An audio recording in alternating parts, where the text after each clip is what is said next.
While staying with security concerns, a joint team of security forces have invaded kidnappers' camps and arrested 4 suspects, including 2 former convicts at Gidandogo and Kweti Forest bordering Kaduna State and the FCT. In a statement by the police, the suspects confessed to being members of a notorious bandit syndicate responsible for a series of kidnappings and other heinous crimes in FCT and its environs.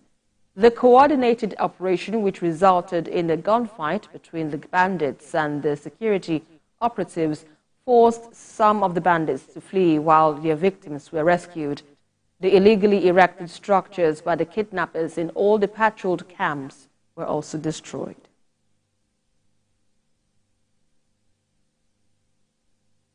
While still in Kaduna State, 5 suspected armed bandits have been reportedly killed by troops and special forces of Operation Whirl Punch in Kaduna State. In a statement by the overseeing commissioner, Samuel Aruwan, the operation was conducted in the Kachia-Kajuru axis, where troops also recovered weapons and other items. The air component also struck bandits in Igabi local government area of the state.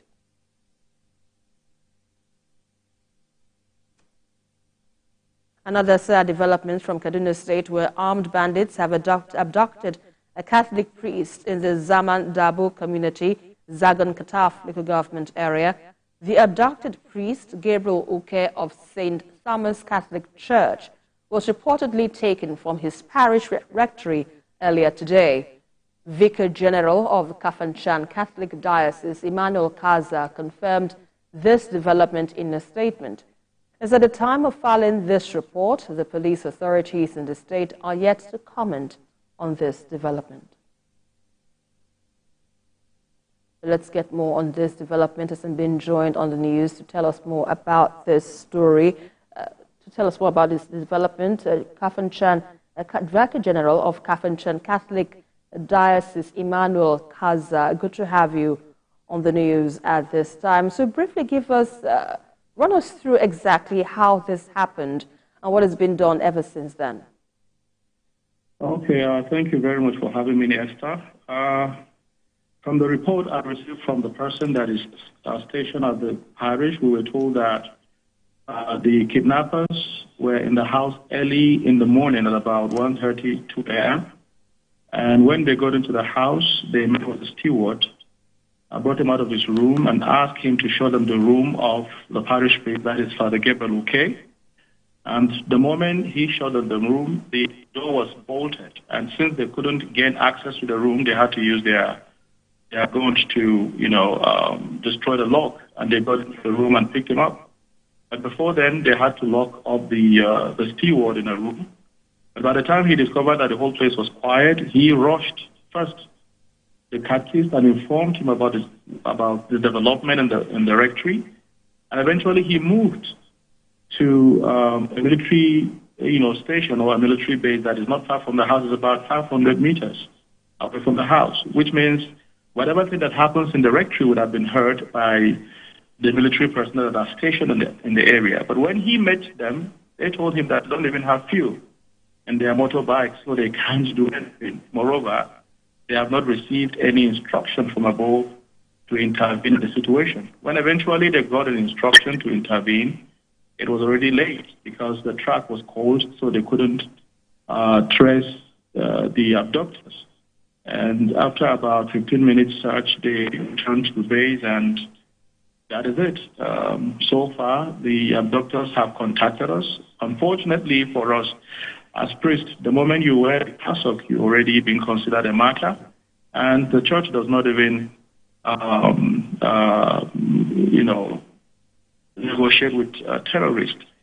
And so a friend of his is currently, having a conversation with them, and they're demanding 30 million that cannot be afforded by the family he's communicating with. And it's a very unfortunate thing. We're just wondering what is happening to this priest now in the bush. He left without shoes on his feet. He does not even have clothes on his body, and the weather is really harsh. Our prayer is he remains sane, because the most important thing is if he will come back, at least with his sanity intact, every one of us is going to be happy, because things like this can be extremely traumatized. In Kafanchan Diocese, within the arc of 3 years, about 10 of our priests were kidnapped. So it's like the area is becoming like an ungovernable space, and life is not being given any respect at all. I feel, yes. All right, I just wanted to ask you this before we let you go. You said about 10 priests have been kidnapped in that town or that community so far. Has any of them been rescued, and what was done to ensure they are rescued, if at all any of them were rescued? Yes, the good news is all of them were rescued, but as I said, the church does not negotiate with terrorists. In most cases, the abductees contact friends of theirs, and sometimes the friends will begin to contact other friends who would probably try to put some money together to see if they can, rescue the person. The reason why we're afraid of being involved in the church is that the moment these, terrorists get to know that the ransom that they demand is being paid by the church, it will become a trend, and every other priest or religious will become, an endangered species. All right. And we're still afraid of that, yes. Well, that's where we have to leave it at that for now. Thank you so much, Vicar General of Kafanchan Catholic Diocese, Emmanuel Kazah, for your thoughts with us on the news at 10. Thank you very much, Esther. God bless you. Yeah.